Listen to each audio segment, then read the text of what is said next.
Hey guys, so today I'm going to be telling you how to win $1 million by answering just one question. So you're probably like, oh my god, Tasha, like, what's the one question? Well, you're going to have to prove the Riemann hypothesis. Now, this is a millennium problem that's kept scientists and mathematicians stumped for ages, but if you solve it, you get $1 million.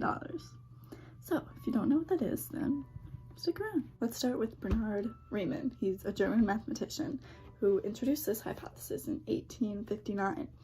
So long ago, and it still hasn't been proved. We have so much riding on this hypothesis when it's just talking about the frequency of prime numbers in our number line, like where they show up. So let's start with this graph. What do you see when you look at this graph? You might not see much, but it's the basis for our hypothesis.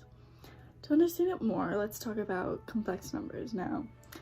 When we're displaying these on a graph, we think about this as real numbers like -1, 0, 1, 2.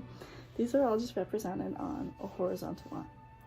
Now, think about imaginary numbers, -2i, -1i, 0, 1i, 2i. The things we get from taking the square root of a negative number. These are represented on the vertical line. This vertical axis right here. Now, this is what we call a complex plane. The Riemann zeta function is just a complex function. It looks like this.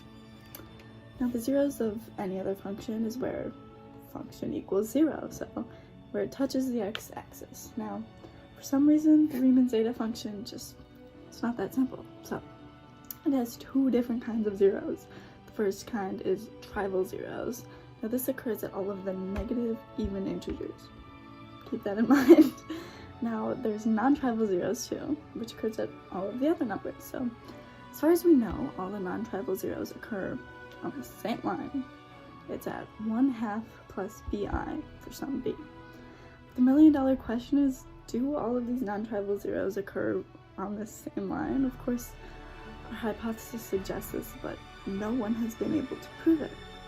So the reason I find it so intriguing is these numbers keep showing up in like weird places like quantum physics and number theory. So there's so many things in the math world that ride on this hypothesis, which makes it the most like complicated but interesting theorems that we know of today. That's it, a very simple explanation and condensed explanation of the Riemann hypothesis, and I do miss out on a lot of things that make it super interesting.